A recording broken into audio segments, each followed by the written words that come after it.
Today we're in Revelation 3, 7 to 18, and I am in sunny Greece. And today's reading is part of a wider section of 7 letters to 7 churches. Today we're reading the letter to the church in Philadelphia. That's modern day Turkey, just if you go far enough that way. Philadelphia is about 50 miles directly inland from Izmir on the coast. And we've got then a bit of the letter to the church in Laodicea, which is actually then about 30 miles southeast from the church in Philadelphia. Philadelphia was a gateway city between 3 different Greek regions. It was a sort of centre for the spreading of Greek culture and language. The church in Philadelphia is the only church of these 7 churches in which Jesus finds no fault. And yet when you read it, this is a church that has struggled trial after trial. It has experienced persecution.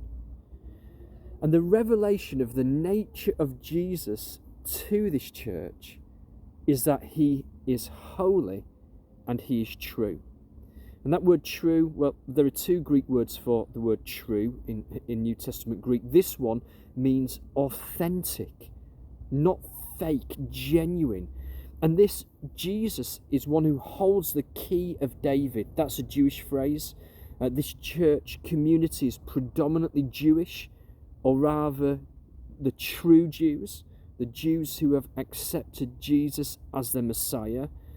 And this phrase, key of David, a key that opens a door that no one can shut, a key that opens a door that no one can close. It's taken from a messianic prophecy, Isaiah 22, verse 20 to 22. It is the door to enter the house of David. It is the royal household. Jesus has opened for them, for us, the door to enter into his royal household, to become part of his royal family. The Jews of their community were, in a sense, telling the believers in Philadelphia that the door had been shut to them, that they could not enter into their synagogues, they could not enter into their community festivals, but Jesus had opened a door for them that was greater, a door into a greater household as sons and daughters in the royal family. Verse 12, well, I love that. I love that God writes his name on us. You are his possession. I love that he writes the name of his city on us, the New Jerusalem, for that is our true home. We are citizens of the heavenly city.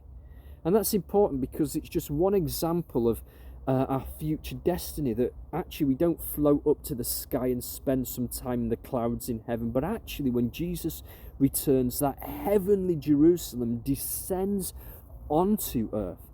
Heaven invades earth fully and makes all things new. Not only have we been welcomed through the door of David's city, but as if that's not enough, we have been given crowns to wear in the royal city. It speaks of our eternal royal identity once again, doesn't it? And then moving into verse 14 to 18, which is the first part of the letter to the church in Laodicea. And once again, we see how the context of the church, influences the church negatively.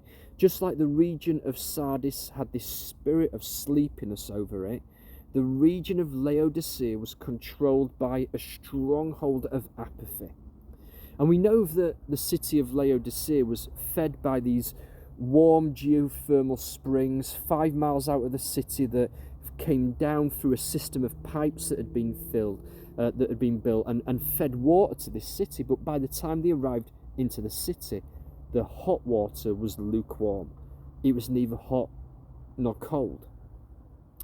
And the church in this city seems to be under the same stronghold: apathy, lukewarmness, the worst sort of being comfortable. I mean, they felt they had everything they needed because of their riches, but in doing so, they failed to recognize just how much we as believers need Jesus. We need Jesus. We need Jesus more than the very air that we breathe.